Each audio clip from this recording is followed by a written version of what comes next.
Beleza, hoje a gente vai estudar sobre a Haggadah de Pesach. A gente vai entender um pouquinho como a Haggadah ela é construída e principalmente quando ela foi escrita.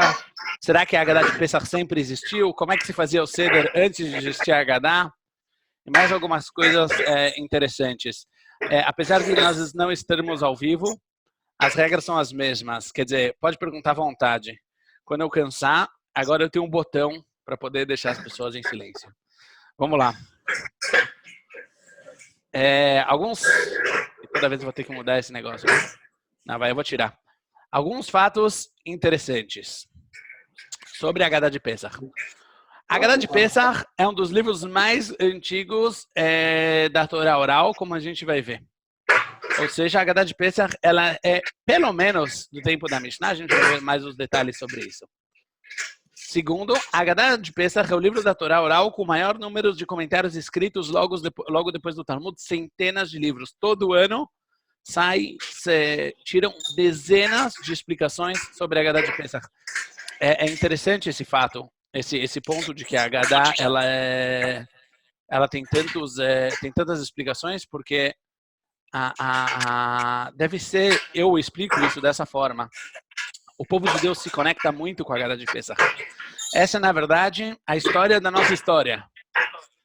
E cada geração, você vê isso em muitos exemplos. Um minuto. Desativar o som. Alguém está fazendo um monte de barulho, não dá para... Nora, desliga o som. Eu estou desligando todo mundo. Vão desligando os sons aí, por favor. Senão o André vai ficar bravo. Mas, na verdade, deixa o André... Se deixar ligado, deixa, mas fica barulhento, só isso. Quem quiser perguntar, pode ligar o som e perguntar. Estamos aqui para isso. A minha tosse é porque eu engasguei, ninguém fica preocupado. Hoje em dia, se você tosse, você é suspeito de criminoso. Então, eu tive que avisar. A Haggadah de Pesach, eu acho que o povo judeu se conecta tanto com a Haggadah de Pesach, porque, que nem a gente falou, a história da nossa história. Você vê que em cada geração existem explicações e interpretações da Haggadah frentes aos desafios daquela explicação, seja no tempo na Espanha, durante a Era de Ouro, ou depois da expulsão da Espanha, seja na Alemanha, a Haggadah do Rashad Hirsch, do Rav Shimshon Raphael Hirsch, uma Haggadah muito interessante, que ela reflete muito os ventos que passavam naqueles tempos de reformismo e de iluminismo, e várias explicações da Haggadah. Cada uma dessas explicações reflete a vida do povo judeu. Por isso, a Haggadah de Pesach é o livro da Torá oral com o maior número de comentários depois do Talmud. Isso é incrível. Agora, o mais incrível é que não sempre se fez o Seder com a Haggadah. A gente vai hoje aprender, a gente acha pra gente, na verdade, quem prestar atenção, a Haggadah, assim como o Sidur, o Nusach, a linguagem da Haggadah, ela é muito parecida para todos, mais ou menos. Ou seja, os fatores gerais da Haggadah, o Manishtaná, o Avadim Hayinu, e Pesach Matzah Maror, e etc., existem nas Haggadot de todo o povo judeu. Existem algumas diferenças, cai lá, mas não são muito grandes. Só que a Haggadah não sempre fez parte do Seder. E a gente vai ver como a Haggadah, como as diversas partes da Haggadah foram acoplando e se juntando a uma coisa só. A Haggadah não sempre teve a forma do que conhecemos. É o que a gente falou há pouco. A Haggadah, mesmo quando ela começou a ser compilada, como ela começou a virar uma compilação só, existiram partes que foram adicionadas através das gerações e através das necessidades do povo judeu durante as gerações. Então, esses são alguns fatos interessantes ligados à Haggadah de Pesach. Nós vamos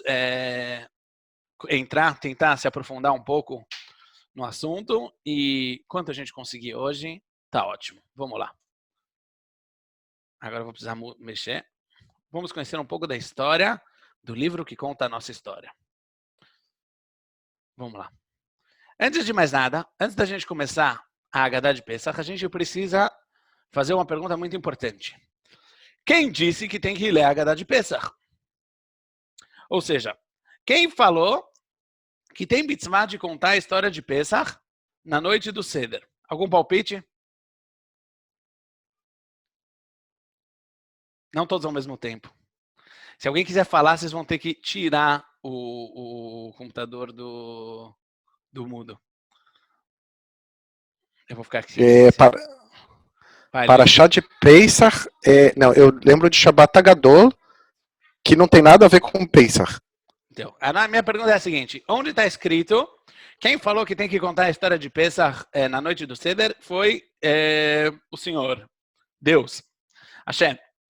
Na Torá aparece a mitzvah de contar a história de Pesach nessa noite.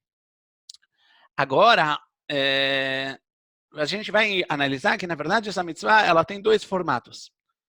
Em Parashat Re'eh, no livro de Dvarim, Deutrônios, está escrito o seguinte: para que você lembre o dia... Deve segue alguma coisa? Não. Biro, Biro... Biro, bem-vindo. A gente combinou de deixar o microfone desligado enquanto a gente não está falando, para não ter barulho enquanto está falando. Beleza? Ele já desligou. Beleza. Eu estou aprendendo a usar. Eu estou aprendendo. Tá bom. Abraço. Então, o primeiro passuco, na verdade não é o primeiro, na verdade ele é o segundo, já que ele está escrito no livro de Dvarim. Para que nós lembrarmos o dia que nós saímos da terra do Egito, todos os dias da nossa vida.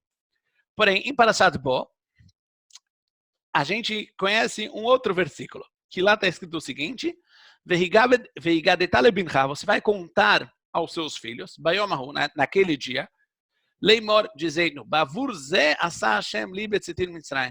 por esse motivo, Hashem fez a mim quando eu saí da terra do Egito. Nossos sábios já notaram a diferença entre os dois psukim. Um pasuk, ele fala que a lembrança da saída do Egito é em todos os dias da sua vida. Aprenderam nossos sábios, e lá vamos nós de novo, de que aqui a gente tem uma mitzvah especial de lembrar a saída do Egito todos os dias, de manhã e de noite.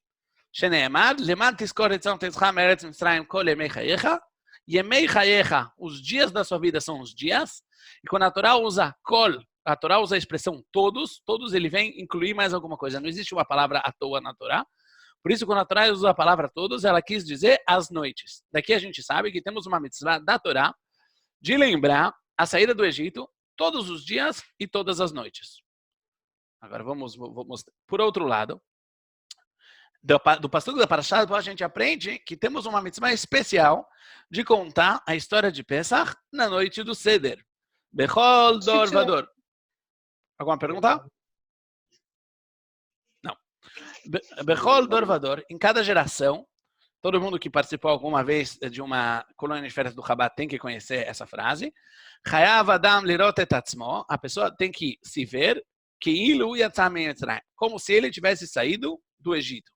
Sheneemar, de onde a gente aprende isso? De que passou? O passuco citado acima.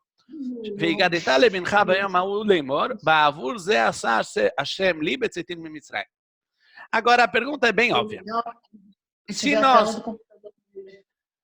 nós temos que lembrar a saída do Egito todos os dias, então para que inventaram o Seder? Qual a diferença entre a saída, a contar a história de Pesach, ou lembrar a história de Pesach todos os dias, e lembrar a história de Pesach com todo o show, nem oferece, com todo o show que a gente faz no Pesach, com põe a matzá, tira a matzá, cobra a matzá, levanta o copo, abaixa o copo, faz as perguntas, manishtaná. Esse ano, aliás, pessoal, prestem atenção, tem uma oportunidade única. Porque, na verdade, o Seder deveria funcionar, como a gente vai ver daqui a pouquinho, que as crianças perguntam e nós respondemos. Só que, todos os anos, as crianças voltam da escola ou do GAN com as respostas, e, na verdade, eles só querem que nós perguntemos para que eles possam contar as respostas que eles já sabem. Esse ano não tem escola, se alguém não percebeu ainda, não tem escola. Então vamos conseguir contar as histórias, a história de Pesach para os nossos filhos como se fosse pela primeira vez. E quem está preocupado que eles lembram do ano passado, não se preocupem. Eu, com a minha pequena experiência em Shiurim, ninguém lembra o que você falou ano passado. Então, qual a diferença entre a lembrança de Yetziat Mitzrayim que a gente tem que fazer todos os dias e a lembrança de Yetziat Mitzrayim que a gente faz na noite do Seder, em outras palavras, a Haggadah. Vamos agora contar alguns elementos. Tudo isso é só a introdução ao Shiur, que é antes da gente entrar na parte histórica, para a gente entender o que a gente está falando. Existem alguns elementos da história do Seder. Essa parte, eu peço que todos prestem atenção, porque ela é muito importante. Quando a gente entender os elementos da história do Seder, nós vamos saber quais são os nossos objetivos nessa noite. Quais são as mensagens e a forma de transmitir as mensagens que devemos nos preparar para a noite do Seder. E assim, sabendo a lembrança, qual a diferença entre a lembrança de Yetziat Mitzrayim de noite e a lembrança de Yetziat Mitzrayim de todo dia e toda noite, e a lembrança de Yetziat Mitzrayim de Pesach. Vamos lá. A primeira diferença é que na noite do Seder, diferente de todos os dias, nós devemos contar a história de forma detalhada. O Rama copia já o Talmud, ele fala: Kol hamarbe lesaper be'yetziat Mitzrayim harei ze meshubach.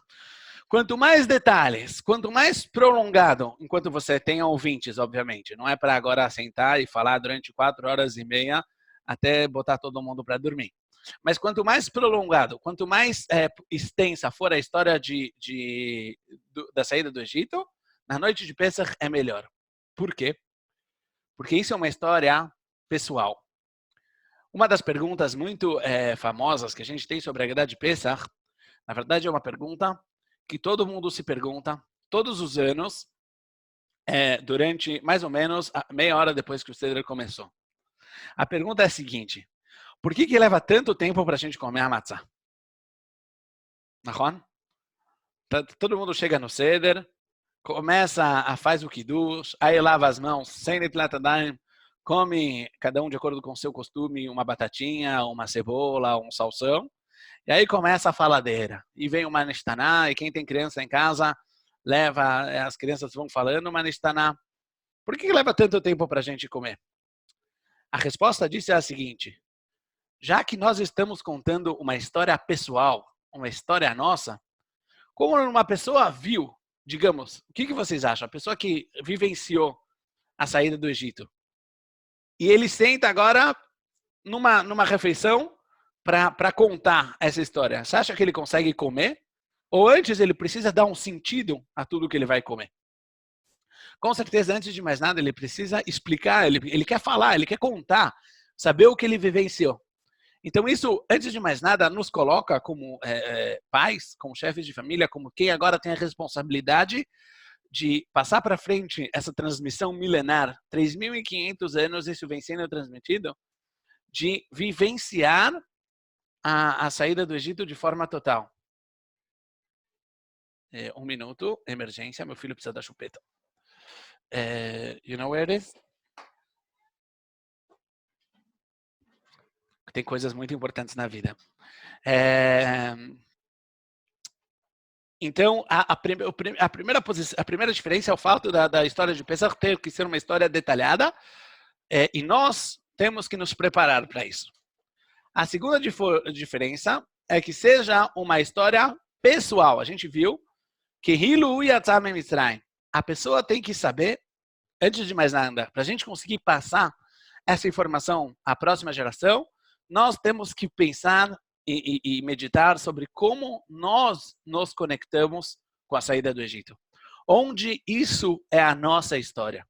Não é difícil, não é uma missão impossível, mas isso exige um pouco de meditação, exige um pouco de abstração, de visão histórica, de saber quais são os valores que a saída do Egito trouxe ao mundo, de saber qual o valor do fato de nós fazermos parte do povo judeu, e como tudo isso começou na saída do Egito, e como, na verdade, existia essa realidade de um povo que é ligado com Hashem, ela mexe com a minha vida até os dias de hoje. 3. Contar a história adaptada a cada filho.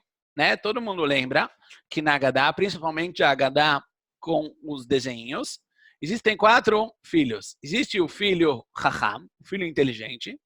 Existe o filho Rasha, o mau, que não é burro, mas ele é mau. Existe o Tam, que em português eles gostam de traduzir ingênuo, tem várias explicações quem é esse Tam. Normalmente nas Agadot ele aparece com uma carinha de bobão, mas não necessariamente. Às vezes ele é o mais inteligente de todos. E existe o Sheino Yodel Lishol, aquele que não sabe perguntar, uma criança talvez pequena. De qualquer forma, cada filho tem que receber a resposta que é boa para ele. A Haggadah de Pesach, ela precisa atingir cada um dos nossos filhos no seu lugar, no lugar onde eles estão na vida. Outro fator muito importante é que o Leila Seder, isso é Alahá. Todas as coisas que eu estou falando aqui são Alahá, não estou inventando. Outro aspecto muito importante é o fato de que temos que fazer quando o Pesach, no nosso caso a gente já não tem mais o Korban Pesach, a matzah e o maror à sua frente.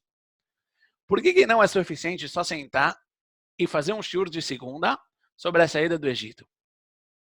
A resposta para isso é que nós temos que comer a nossa história. Contar coisas, contar fatos abstratos é uma coisa. Mas fazer com que essa história seja parte de nós, seja uma experiência viva, entre dentro de nós, seja no sentido mais literal da coisa, entrar dentro de nós, seja no sentido figurativo. A pessoa, quando ela experiencia todas as ideias de uma forma muito viva, isso é o que mantém a tradição de um lado e isso é o que conecta ele. Para você poder sentir qual era a amargura que o povo judeu passou no Egito, você precisa comer maror. Não que o maror é amargo, mas isso te liga ao sofrimento. Para você sentir o gosto da liberdade, da pureza, da unicidade que se revela na noite do Seder, você precisa comer a matzah. Perguntas? Não, até agora não. Depois que eu terminar esse quadro, eu vou parar e eu quero escutar as perguntas. Ou seja, em outras palavras, a nossa história ela é transmitida. Isso eu não estou nem falando do lado espiritual. O lado espiritual é que uma mitzvah prática, ela consegue levar todo o nosso ser, todos os nossos lados, a se ligar com a lembrança da saída do Egito. Número 5, isso também é muito importante. A Haggadah, ela é construída em forma de perguntas e respostas. Quem percebeu? Na verdade, existem 4 vezes na Haggadah. Eu só vi isso depois que eu preparei o PowerPoint, mas eu vou falar de cor. 4 vezes na Haggadah existe esse esquema de perguntas e respostas. Existe o Manishtaná, existe a pergunta dos 4 filhos, existe mais 2 etapas, talvez a gente vai especificar mais para frente. Por que é tão importante fazer as coisas de forma de perguntas e respostas? Algum palpite? É muito chato falar sozinho.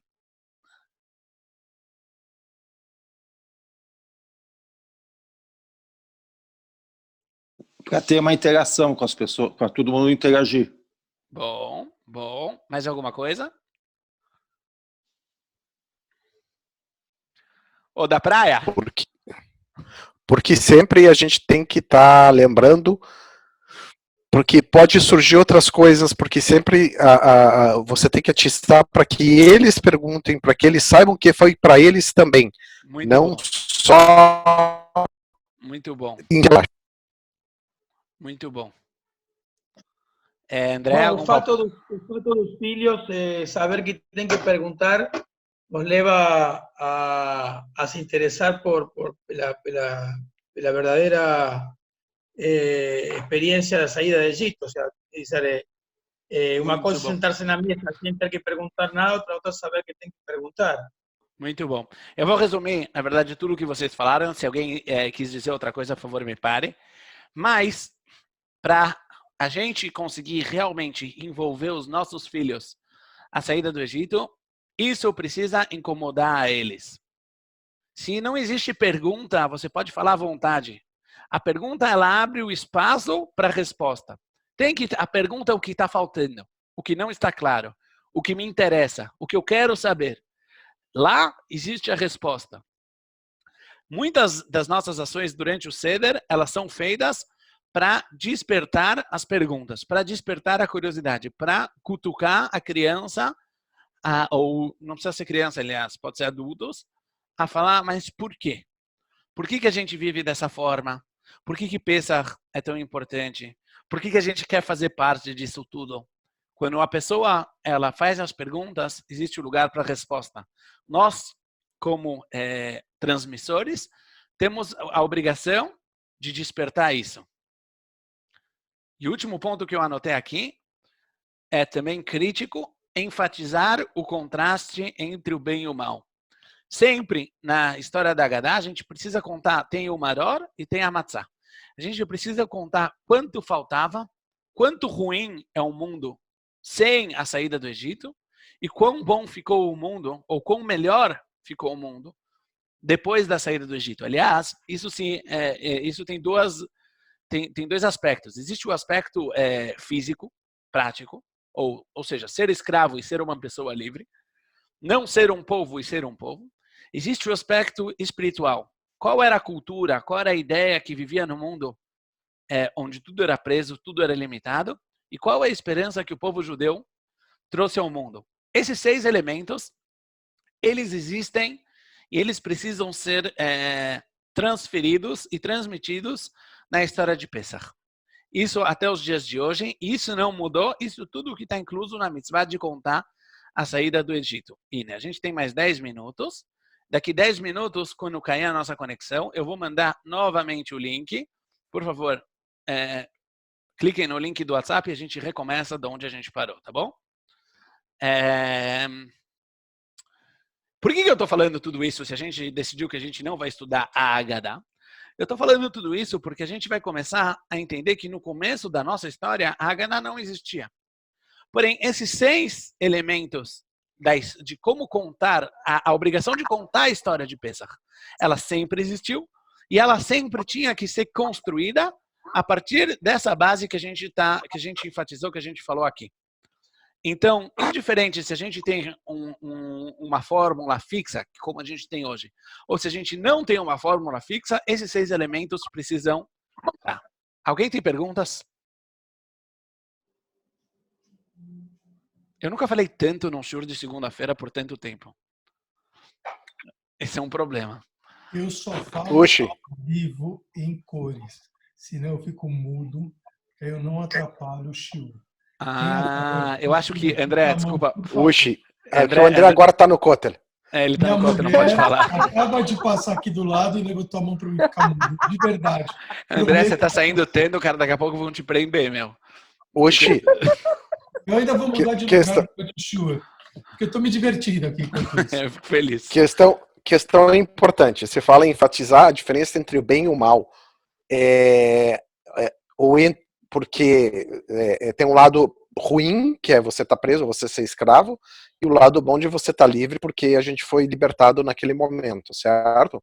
Sim. Mas a pergunta, já estou até meio estiloso aqui com a Kippah, mas a pergunta a gente encara os egípcios como maus? Não necessariamente, eles eram um lado da história.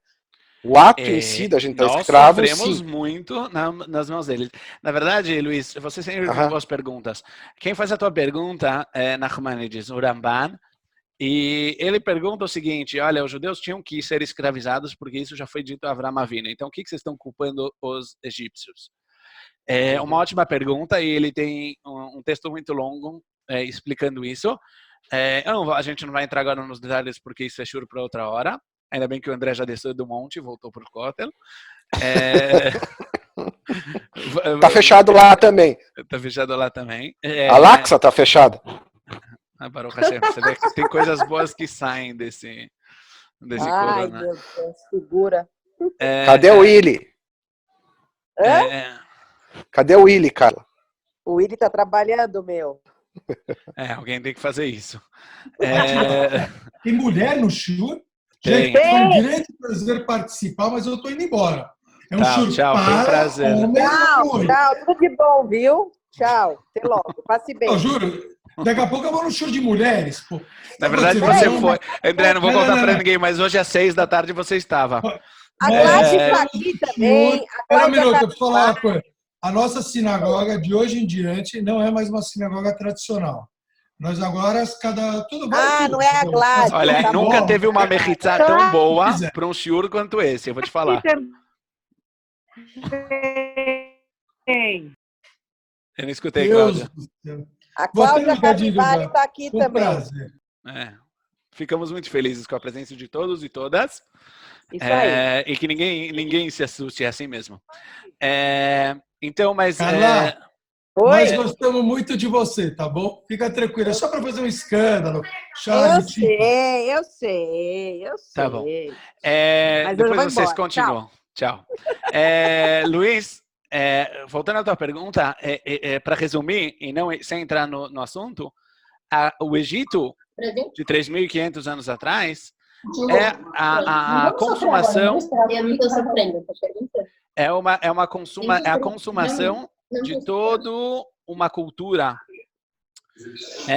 que era muito ruim, era muito cruel e era muito egoísta, e nós sentimos isso em nossa pele. Então, sim, os egípcios eram ruins. Puxa, só um pouco. Pessoal que está entrando agora, a gente está combinando de deixar os microfones desligados enquanto um está falando, o outro. Todo mundo pode ligar o microfone e falar, para não atrapalhar, fica o som de fundo. Muito obrigado. Binho, desliga. Muito bom, olha que legal. Acho que eu vou começar a fazer o shiur sempre assim. São personagens ilustres. Aliás, para quem chegou agora, eu estou avisando de novo, o shiur vai cair daqui a alguns minutos, porque eu só tenho 40 minutos no Zoom. Eu vou remandar um link pelo WhatsApp e aí todo mundo entra de novo, tá? Coloca a voz. Então vamos tocar. Vamos tocar. Esses 6 elementos que estão aqui na tela, eles são cruciais para contar a história da saída do Egito, indiferente de usarem a Haggadah ou não usarem a Haggadah. Vamos lá. O primeiro Seder. Vamos contar agora a história de como se faziam o Seder de Pesach através da história. O primeiro Seder foi no dia 15 de Nissan de 2448 da criação do mundo, ou menos 1312 do zero do mundo. E, por incrível que pareça, todos nós estávamos no Egito.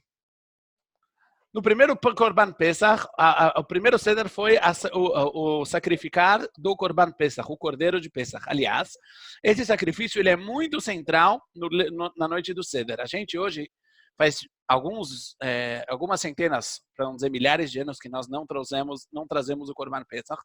Por isso a gente não imagina como isso é a parte central do Seder. Mas, enquanto o Beit HaMikdash existe, a gente vai ver isso de uma forma muito clara, esse Korban, ele é muito, muito, muito, muito, muito central. Em volta dele se conta toda a história. E a primeira vez que ele foi trazido foi no Egito. Porque para os judeus conseguirem se libertar, eu não vou trazer todas as explicações sobre o Korban Pesach, mas só uma, eles precisam, antes de mais nada, saber matar o Deus dos seus senhores. Se eles não têm a coragem, se eles não têm a capacidade de matar os valores que o Deus na verdade, todo Deus, na verdade, é uma visão de valores. Isso é porque o Newton não veio, André? Saber matar o Deus dos egípcios quer dizer saber se sobrepor sobre os valores que são, aos olhos dos egípcios, divinos, totais, absolutos. Conhecido, eles pintaram os batentes da porta com sangue. De novo, uma das explicações sobre isso, que é o que eu quero agora adotar, é que não é suficiente matar o Deus dos egípcios, para que isso crie a coragem de pessoas livres, você tem que botar isso para fora. Os batentes eram pintados do lado de fora da casa. Todo mundo sabia que aqui mataram. É como se hoje alguém matasse uma vaca na Índia e pintasse com o sangue da vaca do lado de fora da porta. Tem que ser muito, muito corajoso e muito seguro de que o que você está fazendo é correto para conseguir fazer uma coisa dessas. Os primogênitos egípcios morreram e as estátuas dos deuses derreteram. Tudo isso acontece com uma revelação divina muito forte, muito maior do que normalmente aconteceu durante a história. Só tocar em um ponto. a saída do Egito ela é diferente de qualquer outro evento histórico.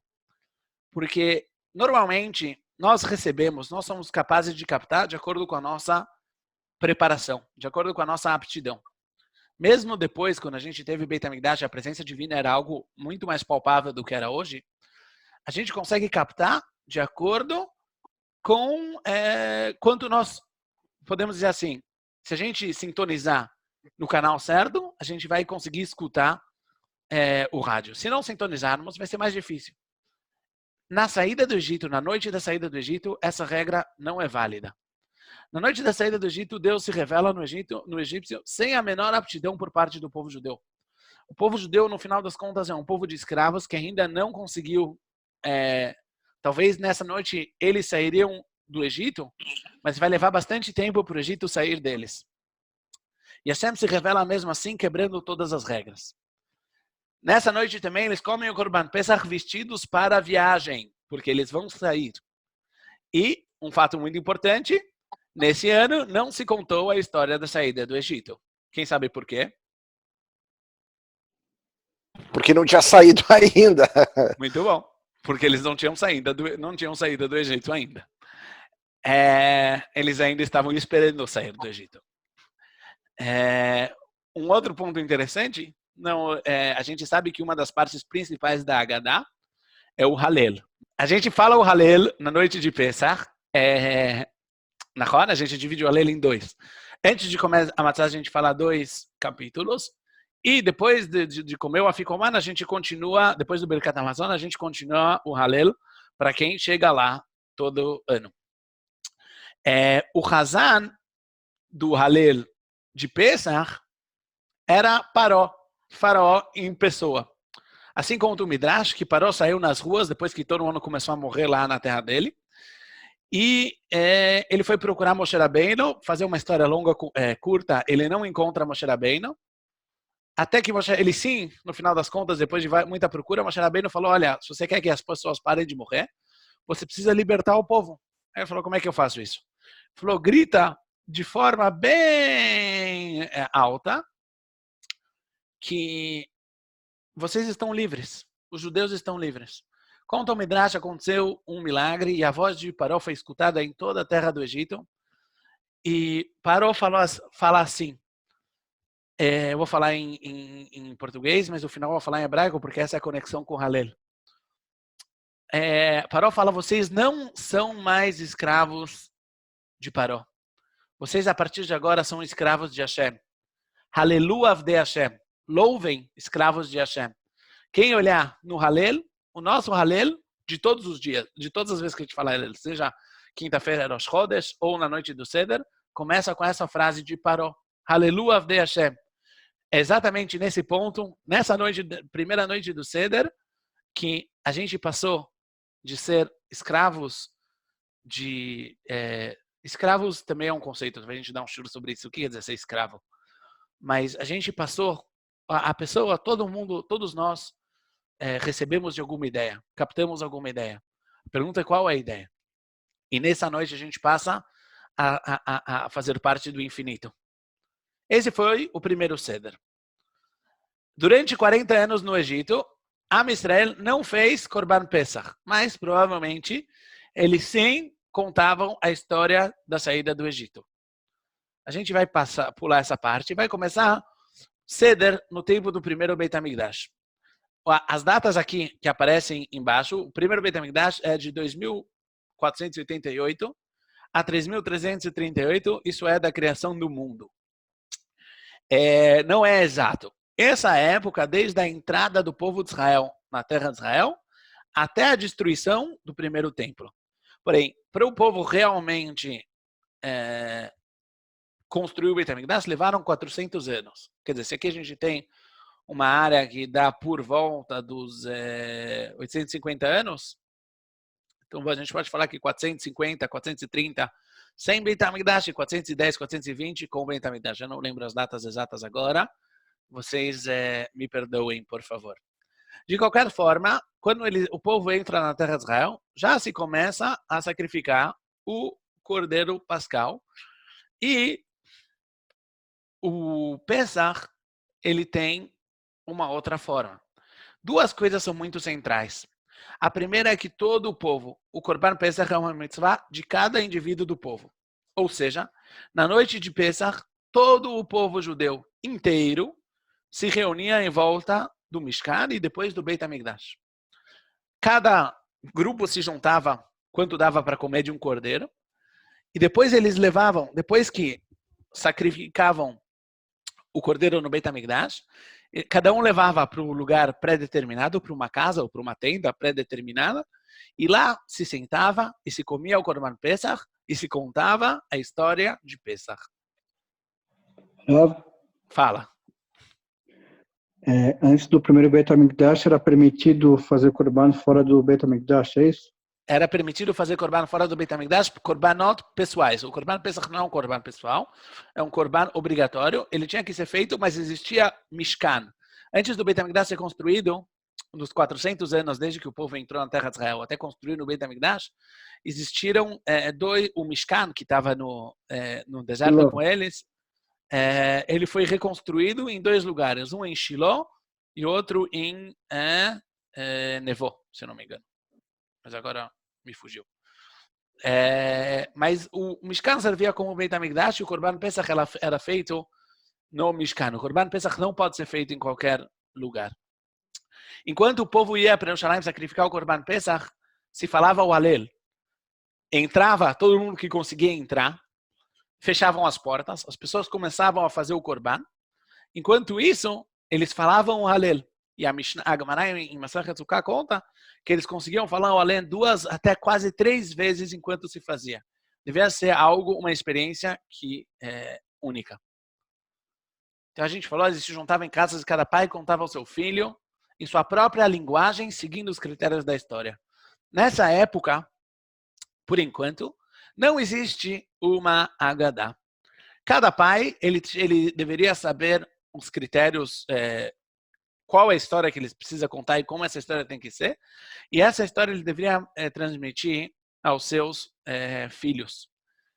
Existe mais uma coisa na nossa religião muito central, que no tempo do primeiro Beit HaMikdash não era definida. Alguém sabe? A gente falou sobre isso um pouquinho. A matzá não era definida ainda? Como é que A ela matzá era? era muito definida, redonda. Não sei se era redonda, mas era definida. Não. A tefilá, a reza. Na época do primeiro Beit HaMikdash, cada um rezava com suas palavras. Assim como a história de Pesach, a reza também tem uma construção. Ela também tem uma forma que ela é obrigatória, como ela tem que ser. E se algum dia a gente der um shiur sobre a história da reza, a gente fala sobre essa construção. No tempo do Beit HaMikdash, no primeiro Beit HaMikdash, não existia ainda uma forma total de como deveria ser a reza. Cada um podia rezar com a sua própria linguagem. Tem que entender um pouquinho a realidade que o povo judeu vivia nesse tempo. A gente sabe, pelo menos o nosso registro é que tiveram, nessa época de 900 anos, por volta de 1.200.000 profetas. Não é pouca coisa. Quer dizer que você andava na rua, você ia na Macolet e você encontrava um profeta. A presença divina era algo muito, muito palpável. Muito, muito verdadeiro. Muito, muito vivo na nossa vida. Quem vinha no Beit HaMikdash via o que acontecia no Beit HaMikdash. Não precisava de diretrizes de cima para cumprir tanto a tefilá quanto a história de Pesach. As coisas rolavam como tinham que ser naturalmente, já que o ambiente todo envolvia isso. Porém, alguma pergunta?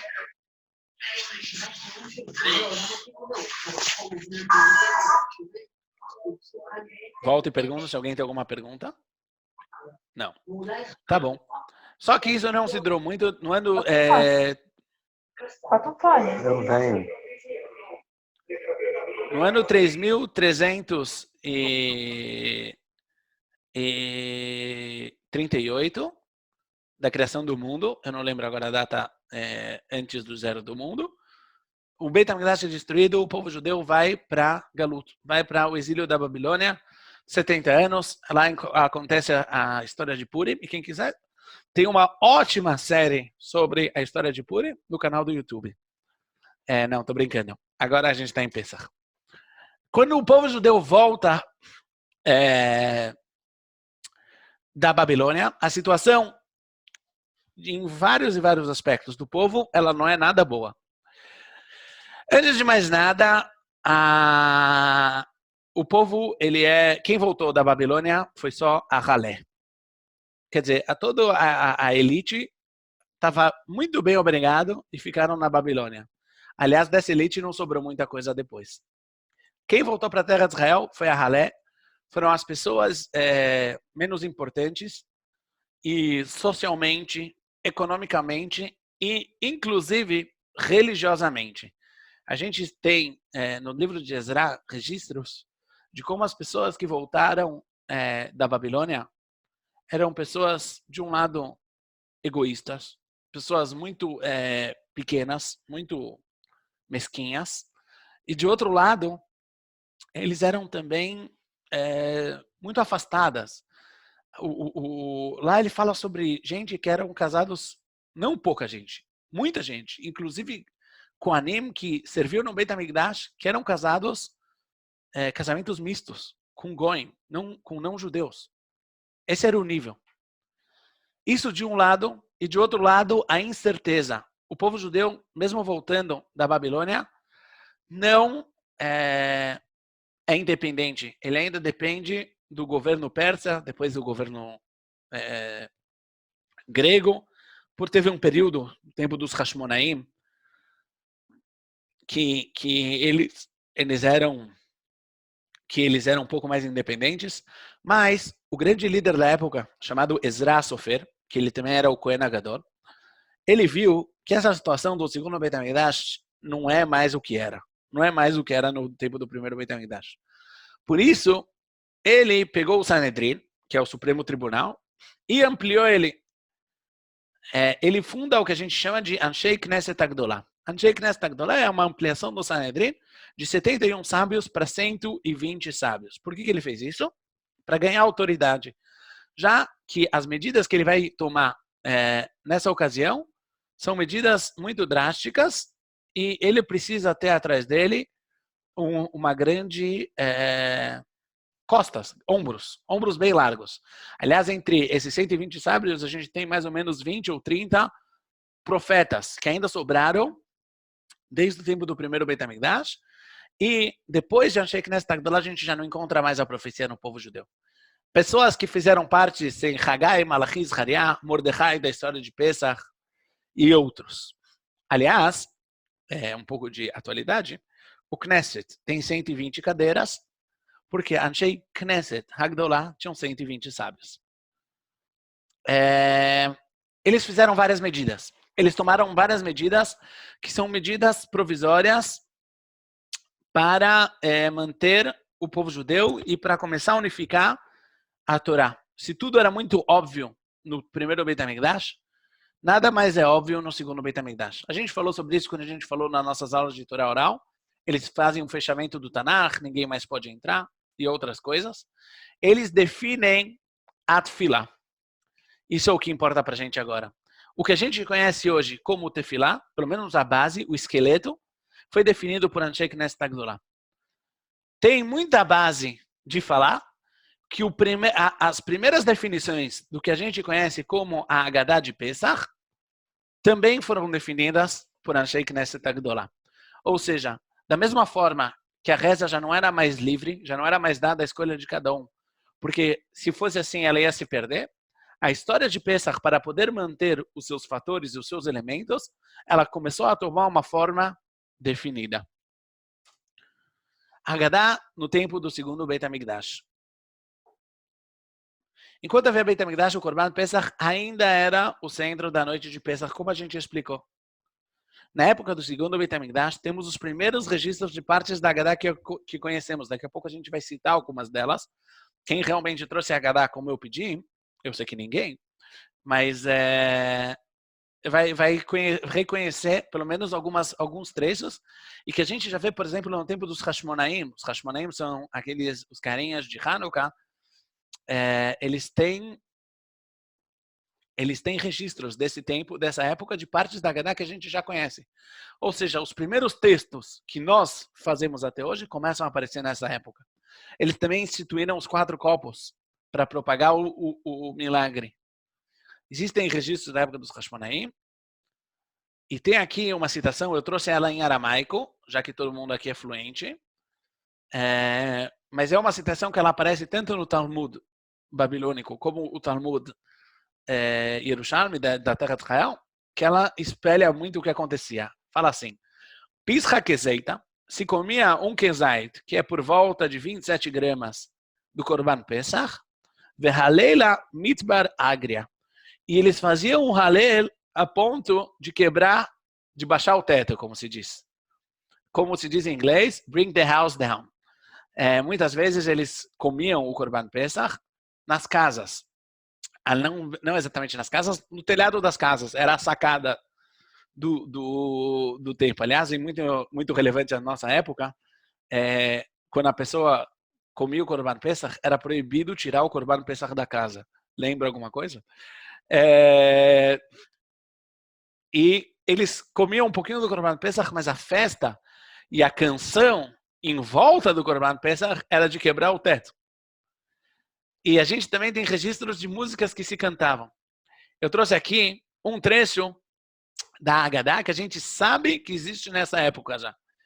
Quem lembra, tem um passuco, a gente fala Shenemar, Shenemar, Shenemar. Arami Oved Davi, Vayered Mitzrayma, Vayagor Sham Bimte Me'at, Vaisham Legoi Gadol Atzum Barav. Aí começa. A Haggadah começa a explicar cada partezinha do passuco. O que quer dizer Arami Oved Davi?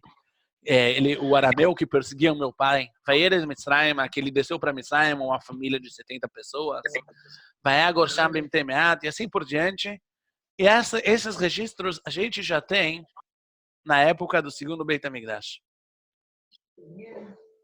Claro? Alguma pergunta? Agora eu vou diminuir vocês porque esse quadro eu preciso bastante. No ano 70 ou 3.880 da criação do mundo, acontece um dos maiores desastres da nossa história, que é a destruição do Beit HaMikdash. Poucos eventos influenciaram tanto a nossa história quanto esse. No que tem a ver com Pesach, 2 grandes mudanças. A primeira, o povo não se reúne mais em Jerusalém. A partir de agora, cada um vai fazer Pesach na sua casa. Não tem mais aquela forma nacional do Pesach. Fora isso, o Korban Pesach já não é mais o centro do Leila Seder, pelo simples fato desse Korban Pesach já não mais ser sacrificado. Pensem em pessoas, ou em um povo, que durante 1000 anos, eles viveram, mais de 1000 anos, quase 1500 anos, eles viveram de uma forma, 1400 anos, eles conheciam Pesach de uma forma, e de repente, eles perderam tudo. Certas partes da Haggadah, que a gente conhece, elas refletem essa situação. Mas vocês sabem, lembram? Antes da gente começar a contar a historinha, a gente fala Maaseh, Berabi Eliezer, Berabi Yoshua, e Rabi Tarfon, e Rabi Akiva, e Rabi Elazar ben Azariah, 5 grandes sábios, que eles estavam Mesubim, Bivnei Brak, eles estavam em Bnei Brak. Por que eles estavam em Bnei Brak? Porque eles não estavam em Jerusalém. A gente nunca para e pensa nisso, mas se a gente parar e analisar o aspecto histórico, é muito triste que eles estavam em Bnei Brak. Eles estavam em Bnei Brak porque não tinha mais Jerusalém. E eles vieram para Bnei Brak, para a cidade de quem era Rabi Akiva, porque Rabi Akiva, apesar de ser mais novo do que todos os outros, ele era um homem de grande visão. Muitos explicam que eles vieram para Bnei Brak exatamente para receber consolo de Rabi Akiva, para saber como a gente vai fazer Pesach a partir de agora. Outra parte muito central na Haggadah, que não existia até então, é Halachmania. Aliás, para todos os Olim Hadashim, uma pergunta. Por que a gente fala de Lachmania quando não pode comer hametz. Não, isso está uma piada. Ha-lachma ania, esse é o pão pobre. Eu vou citar para vocês. Ha-lachma ania, esse é o pão pobre da Chalna Avatana Be'ala de Mitzrayim, que nossos antepassados comeram na terra do Egito. E aí a gente convida todos os necessitados, todos os famintos, porque realmente essa é a situação do povo a partir de então. E a gente termina falando, Hashata Acha Leshanabá Yerushalayim. Hoje estamos aqui, ou seja, não em Jerusalém, estamos fora de Jerusalém. Não temos o Korban Pesach, que a gente não está com o povo inteiro. Mas ano que vem a gente espera estar. Hashata Avda Leshanabá Bnei Chorim. Hoje nós somos escravos. Nós somos subjugados por outros povos e nós esperamos poder voltar a sermos independentes e livres. Essa é a situação que se cria depois da destruição do segundo Beit HaMikdash, e isso influencia também na construção da Haggadah. A gente só aqui eu citei 2 trechos que são trechos muito centrais na nossa Haggadah e que com certeza eles foram adicionados depois da destruição do segundo Beit HaMikdash. Como se fazia Pesach? Como se fazia Pesach? Peraí, não, isso está fugindo. Como se fazia Pesach depois que o Beit HaMikdash foi destruído? Na verdade, a gente encontra uma discussão entre a Mechilta. Mechilta é um Midrash de Halachá, escrito por Rabi Ishmael, e a Mishnah, que a gente conhece. Isso provavelmente aponta que no começo existia mais do que uma opinião de como deveriam fazer a noite do Seder. A Mechilta diz o seguinte, eu resumi, a noite do Seder era dedicada ao estudo das leis referentes ao Korban Pesach. A gente não tem mais o Korban, a gente não vai mais poder sacrificar ele, mas ele ainda é o centro da história, o Korban e o Beit HaMikdash. Em volta dele a gente vai contar toda a história da saída do Egito. A gente ainda se apega a todos os valores. Por outro lado, a Mishnah, ela já tem uma versão muito mais parecida com a Haggadah que nós conhecemos. Luiz, você vai ter que decidir, cara.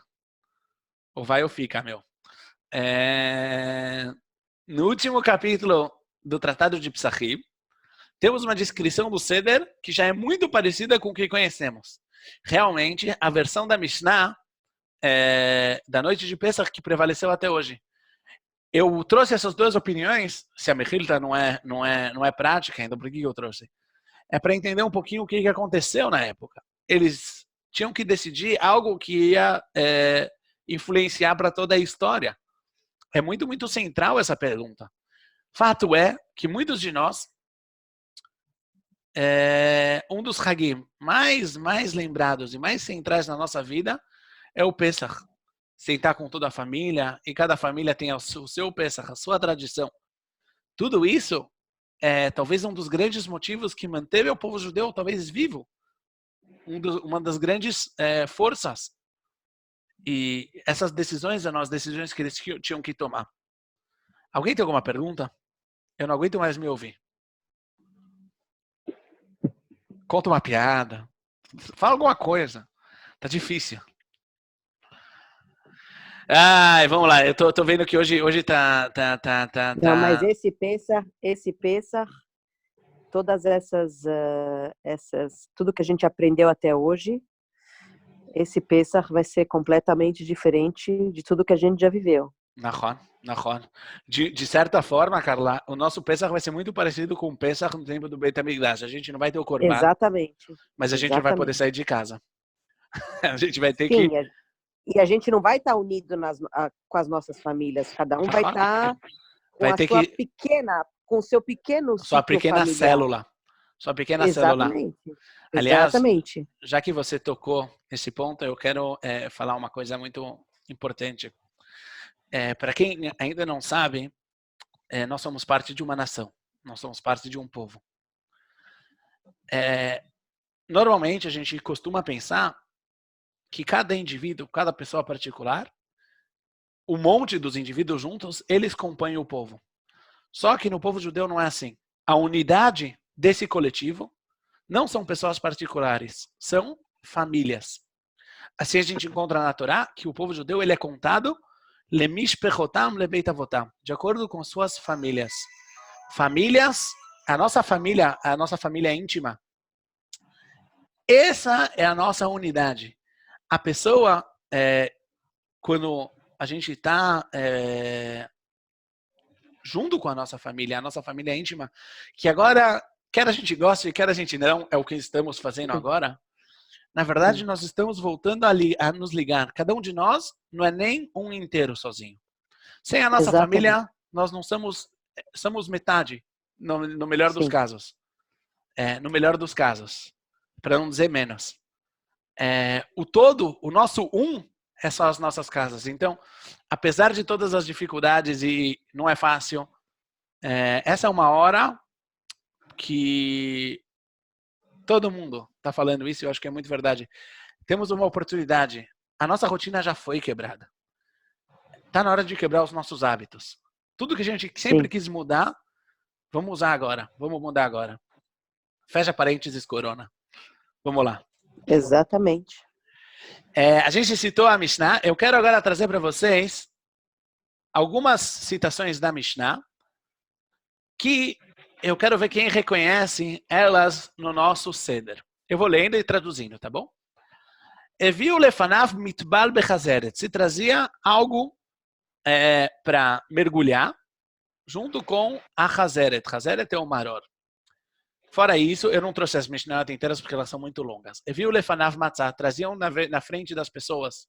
Antigamente, cada um tinha uma mesinha própria. Então isso quer dizer, eviu lefanav. Traziam à sua frente. Então, o que eles traziam? Eles traziam a matzah, vechazeret, chazeret aqui é o maror, vecharoset, veshnei tafshilim, 2 cozidos. Afalpi she'ena charoset mitzvah. A Mishnah fala que o charoset não é mitzvah, e Rabi Eliezer ben Tzadok comer mitzvah, é sim mitzvah. E a Mishnah ainda lembra de como faziam no Beit HaMikdash. O Bamikdash ayu mevim lefanav gufo shel Pesach. No tempo do Beit HaMikdash se trazia o próprio Korban Pesach. Quais são os elementos da Mishnah que a gente encontra no nosso Seder? A Mishnah fala sobre a Keará de Pesach. E a Mishnah fala sobre as matzot. Agora, as matzot, elas já existiam desde a saída do Egito. A Keará depende. O maror, que é a parte amarga, também já existe. Já está escrito na Torá que na noite de Pesach temos que comer um maror. O haroset provavelmente também existe. Só que aqui a gente tem 2 grandes novidades na Keará de Pesach. O ovo, eu não sei, eu vou falar como eu conheço dos Ashkenazim, se os Faradim é diferente, que alguém me avise. Sim, isso que eu ia falar agora, isso acho que é Ashkenazim. Os Faradim eu não sei se é igual ou não, mas os Ashkenazim têm um ovo. Esse ovo, ele vem em lembrança do Korban Hagigah. Uma dos sacrifícios que eram feitos em Pesach, que não é o Korban Pesach, era chamado de Hagigah, só que desde que o Beit HaMikdash é destruído, não temos esse Korban. Então a gente põe um cozido para nos lembrarmos que uma vez a gente teve. E o outro é o Zdroa, é uma asinha, um pescoço de galinha queimado, que vem lembrar do Korban Pesach. Eu sei que os Faradim trazem, às vezes, acho que um pedaço de carneiro mesmo, não? Alguns Faradim de plantão. Fora o Bino. Cadê o Sayeg? O Sayeg não é Faradim, ele come herring. O Sayeg, ele come herring. Um pedaço da parte daqui do carneiro, da vaca. Sim, aqui. então, os Ashkenazim... Como tem mulher, eu não vou explicar que parte que eles trazem. Beijo. Ai, vai, voi. É importante que o André está se divertindo com os fundos. Os Ashkenazim, de propósito... Você não quer que eu não interaja com você. Eu estou interagindo do jeito que eu posso. Então, eu vou tentando te animar. Já coloquei você se vendo e as coisas meio que estão rotativas. Coloquei, você nunca foi na Arabá, então você conseguiu estar lá, entendeu? É assim, de repente, para o Não me incomoda. Falar a verdade, não me incomoda por enquanto. Vamos lá. De novo, o Zoom me deu 10 minutos. Se cair, eu vou mandar de novo um link, mas fiquem espertos. A gente está falando já demais. Então, chegou a hora de acelerar. Vamos lá. Os Ashkenazim usam frango para não ter nenhuma semelhança com o Korban Pesach. Então, já no tempo da Mishnah, a gente vê que a Mishnah já tinha Keará e já tinha Matzah. Outra Mishnah. A Mishnah fala aqui a seguinte, se servia o segundo copo, Vekana ben Shoel, o filho pergunta et Aviv, vem dat baben, se o filho é muito pequeno, ele não sabe perguntar, Aviv melamdo, o pai ensina ele a pergunta. O que ele pergunta? Man ishtana laila ze mikol haleilot. Estou lendo para você a Mishnah. Ou seja, pelo menos há 2000 anos se leu Man ishtana. Inclusive, uma das perguntas que aparece na Mishnah, hoje em dia a gente não pergunta, eu quero saber por quê. Todas as noites a gente pode comer carne assada, em conserva ou cozida. Essa noite a gente só come carne assada. Que carne assada que a gente come em Pesach? Alguém me explica? O Korban Pesach. Essa era uma pergunta do tempo do Beit HaMikdash, não é uma pergunta do nosso tempo. Por isso que hoje em dia a gente trocou essa pergunta, que a gente senta, seja inclinado, seja sentado, mas essa é a pergunta original. E aqui a gente já vê que o pai tem que contar a história de acordo com a capacidade do filho de entender. Começando da parte ruim, explicando como era mal e como ficou bom. A partir de Arami do Vedavi, a gente vê aqui uma Agadá de Barcelona, do Man ishtana. Nessa parte a gente já viu como a Agadá, ela já, pelo menos nessa época da Mishnah, já incluía o Man ishtana, e a forma que a gente conhece de como contar a história de Pesach, o Magid. Essa Mishnah, que eu não vou ler para vocês porque ela é muito longa, ela já é citada inteirinha na nossa Agadá de Pesach. Sim? Todo Leila Seder que eu conheço funciona o seguinte, se começa muito empolgado, e aí se quebra a matzá, se esconde o afikoman, as crianças roubam o afikoman, e aí o dono da casa se empolga e começa a falar, e a falar, e a falar, e a falar, e a falar, e a falar. E todo mundo vai dormir. E no final do Magid, as pessoas lembram que se você não falou 3 coisas, Pesach, Matzah, Maror, você não cumpriu a obrigação do Pesach. Aí todo mundo volta para a mesa e volta a acordar e daqui a pouco está chegando a Matzah. Essa Mishnah, ela é citada na nossa Agadá. Tem o Pesach, a Matzah e o Maror, e ela é citada por inteira. E o final dela é o Halel, que a gente cita também na nossa Agadá. Então a gente já vê que desde o tempo da Mishnah, a Agadá ela já tem a maioria da forma que nós conhecemos até os dias de hoje. Alguma pergunta? Não. Isso foi uns efeitos especiais. A Agadá no tempo do Talmud. A Mishnah ela é fechada lá pelo ano 200, 230 mais ou menos. E ela, como a gente viu, já tem a maioria do corpo que a gente conhece como Agadá. Porém, no Talmud da Babilônia, no começo da época do Talmud, a gente encontra uma discussão a partir de quando, ou a partir de que trecho deve se falar Agadá. Rav é o nome de um sábio, fala Mitchilav de Avodazara e o Avoteino, dessa parte. Quem prestar atenção na Agadá, esse ano vai ver que existe esse trecho na Agadá. E Shmuel era outro sábio, falava Avadimaino. Eu só vou explicar. Na Agadá de Rav não existia Avadimaino. Vocês entendem? Eles não cantavam Avadimaino, não tinha. Isso existia o conceito que a gente precisa começar a falar do sofrimento e depois falar da redenção. Mas exatamente o que não era claro. Hoje em dia, como o Talmud não define qual das duas passagens, a gente fala as duas passagens. Mas no tempo do Talmud, isso ainda não era definido. Depois, eu pulei agora algumas centenas de anos. Esse é o corpo básico da Agadá. O fato da Agadá já ter uma forma única no tempo da Mishnah e no tempo do Talmud foi o que manteve ela mais ou menos igual em todo o povo judeu. Ashkenazim e Sfaradim, as diferenças não são muito grandes. Mesmo assim, existem diferentes versões escritas da Agadá. Existe uma Agadá, talvez a mais antiga, do Seder Rav Amram Gaon. Rav Amram Gaon era um dos Geonim, viviam na Babilônia entre o ano 500 e o ano 900, mais ou menos. Ele viveu no final, lá pelo ano 750, 800, e ele escreveu o primeiro Sidur. Na verdade, esse é o primeiro registro escrito que temos na Agadá. Até então, a Agadá, a gente sabe que ela era transmitida oralmente, como a maioria da Torá, e ela também existiam cadernos, porque é difícil de lembrar a Agadá toda de cor. mas não existia um livro que chamava Haggadah. Esse talvez é o primeiro. Outra Haggadah que a gente conhece é a Haggadah de Rashi. Rashi, para quem lembra do shiurim de história, uma das coisas que ele mais se ocupava era as versões do Talmud. Ele também se ocupou com as versões da Haggadah. O Rambam, obviamente, Maimônides não deixou barato. Ele tem sua própria Haggadah. E outra Haggadah importante é do Machzor Vitri. Machzor Vitri, ele era aluno de Rashi. E essa é a Haggadah onde os Ashkenazim se baseiam até os dias de hoje. Terminou o nosso slideshow. Então, o que eu queria dizer, só para finalizar, já que nós temos mais 3 minutos de reunião, é que a Haggadah de Pesach, como a gente viu, ela foi construída através das gerações, nas diferentes épocas que o povo judeu viveu e sobreviveu. E ela é um dos ícones mais importantes, mais centrais na transmissão da nossa tradição. É uma tradição que a gente conseguiu manter 3.500 anos, e esses elementos, quando a gente segue a Haggadah, eles são vivos, às vezes mais, às vezes menos, anos mais, anos menos, mas eles são a maior mensagem, o maior bem que a gente pode dar para os nossos filhos.